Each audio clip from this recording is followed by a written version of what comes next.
Hey there, Mikhail's with Toasty DIY, and today I'm putting together my first PC that is for me, putting it all together. So we've been streaming today. I've had about, I think, 4 shots and just 2 slices of pizza. So I have not built my own PC before. I have built ones under the watchful eye of Matt Jackson. I'm assuming I'm going to need help at some point during this, but we're going to see how far we can get. The one part that I do feel confident in is the motherboard. And with that all in mind, I'm going to grab all those pieces and put that together. When it comes to putting it in the case, that's where I'm going to fall apart. But we'll get to that when we get to that. So I've got you all set up on a basic angle. There's going to be time lapse between when I feel confident and when I don't. So starting with now, I feel confident. Quick rundown of the parts. As far as I'm aware, I bought them and then forgot what they were because I don't really know parts. This is the 7000 series. It is a 7600X for the CPU. We've got, let's see, T4's DDR5, 32 gigabytes, 6000 megahertz. We have a 4 terabyte 990 Pro PCI Gen 4, or no, PCI 4.0 NVMe SSD from Samsung, it looks like. I went for the 4 terabyte because I just never want to run out, and I have my last computer for 7 years, so I feel like that's just a safe bet. The Mobo, I got the ASRock Phantom Gaming B650i Lightning Wi-Fi. I didn't really need Wi-Fi, but what I did need is a small board. I love small computers. I think that that's the coolest form factor. The smaller you can pack in, the better. This is the 4070 GeForce RTX. Sorry, this is the GeForce RTX 4070 Super. I went with this white one because it matches. I think it's the Ventus. I don't know if that's important to the naming or not, but that's what I went with. We have right here the Aquafusion Intermax, this just single liquid cooler. It said it fit on the PC part picker, so I got it. Secotep 80 Plus Gold. I believe this is a modular power supply. Should work fine for this build because I'm going to be using the Thermaltake Tower 100. This right here, which should be a nice small form factor for my PC and my desk because I have a tiny ass desk off Amazon. And so let's get going. I don't know how these shots are going to work, whether I sober up while we do this, but it's going to be fun either way. I've already cut everything open because I was excited when I got this. Just going to try to figure this out as we go. So when I started this build, I didn't know it was going to take about 3.5 to 4 hours to build. I thought I'd get it done in an hour and a half and be editing this video day of. Turns out it's Monday. The computer's back in my house, and I had a fun time using it. But I just want to kind of go through what it was like making this PC, putting together. And I was initially going to stop during the times I needed help, but during this time lapse, I took another shot.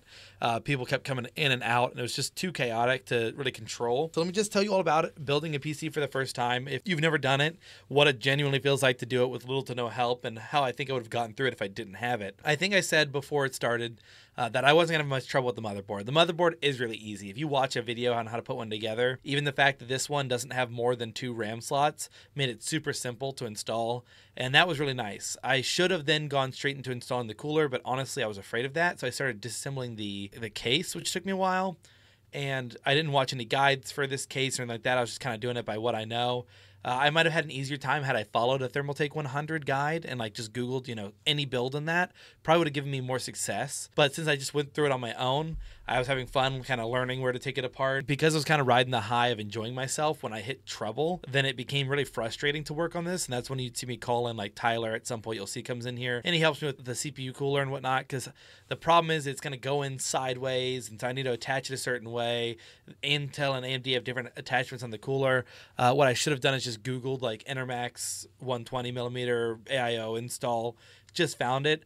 I think if you're more patient than myself, don't let the like excitement of having a new PC stop you from looking this stuff up and doing it correctly. Selfishly, I have people around here that are much smarter than me that can come in and solve my problems. So that's what I did. If I had it unmuted in here, you'd hear me saying the line, if I run into a problem, I'm just going to go cry.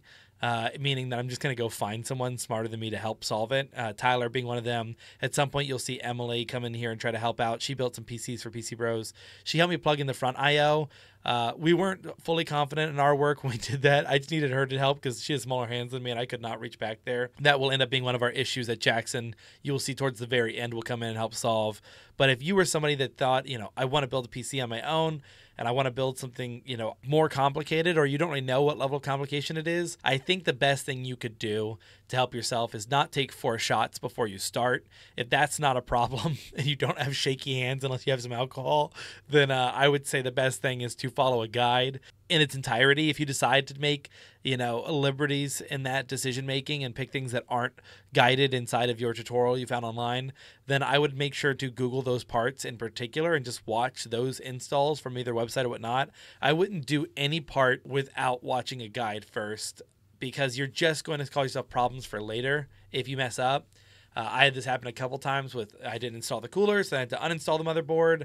I didn't look up how to install the power supply, so I didn't know the trick with installing the shroud first, then pushing it in. I would believe there's a guide for every single one of these parts, or a very equivalent one online that I could have watched at any given time. But Jackson warned me that I did pick a rather difficult case to work in, and, in the end, I didn't think it was too bad, but I have little to compare it to. But I do know what it's like to work on a PV Prodigy, and that would have been a lot easier.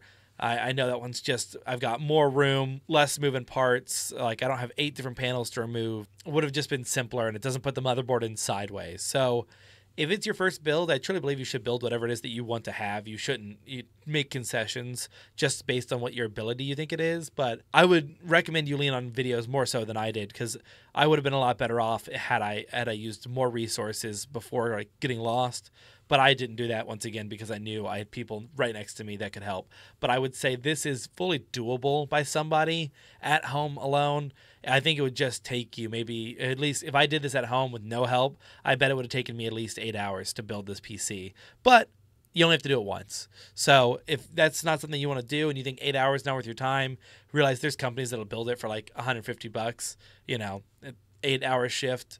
Maybe it's just worth doing one of those and getting your PC built for you than it is, doing all that yourself. So that's kind of my main thoughts on having done this. So I hope you enjoyed the time lapse in the background of me going, people coming in and out, helping, not helping. At some point, my graphics card was stolen. You might have noticed that. And while it was gone, it was dropped, but it was fine. It was still in its package and all that.